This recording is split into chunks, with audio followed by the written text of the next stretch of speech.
Assalamualaikum warahmatullahi wabarakatuh. Waalaikumsalam warahmatullahi wabarakatuh.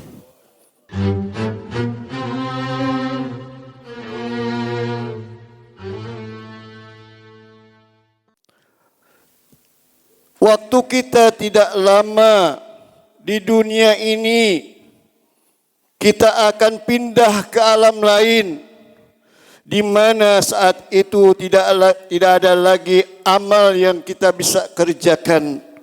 Yang ada hanya hisab yang menunggu kita semua. Di mana saat itu tergambar wajah-wajah penyesalan, memohon belas kasihan untuk diberikan kesempatan hidup sebentar saja, meminta waktu sebentar saja untuk beramal soleh. Semua itu hanya menjadi angan-angan mereka saja. Kalla innaha kalimatun huwa qailuha. Mereka memohon-mohon kepada Allah untuk diberikan kesempatan hidup yang sebentar saja. Karena begitu telah melihat kebenaran apa yang Allah dan Rasulnya katakan. Mereka mengatakan, Rabbirja'uni la'alli a'mala salihan fima tarakt.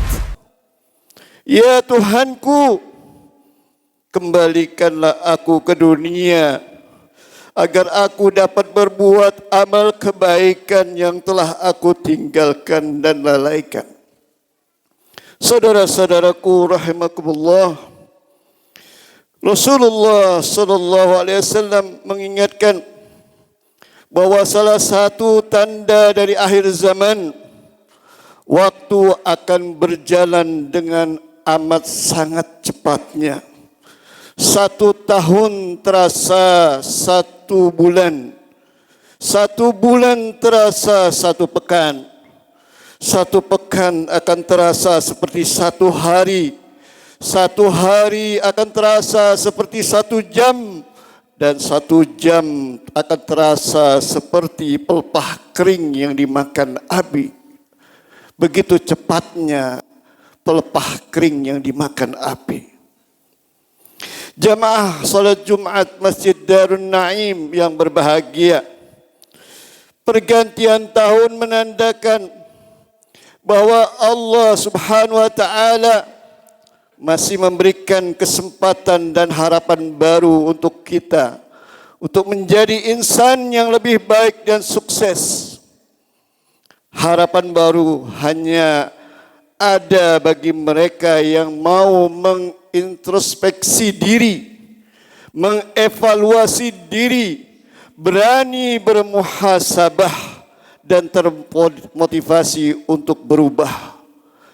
Berubah dari kegagalan menjadi kesuksesan, berubah dari kemalasan menjadi giat, berubah kemaksiatan menjadi ketaatan, berubah perilaku buruk menjadi akhlak yang mulia.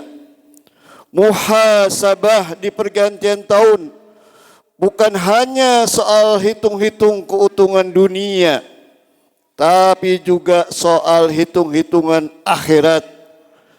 Apakah kita sudah cukup bekal untuk di akhirat nanti? Apa yang sudah kita persiapkan untuk akhirat yang amat sangat teliti perhitungannya?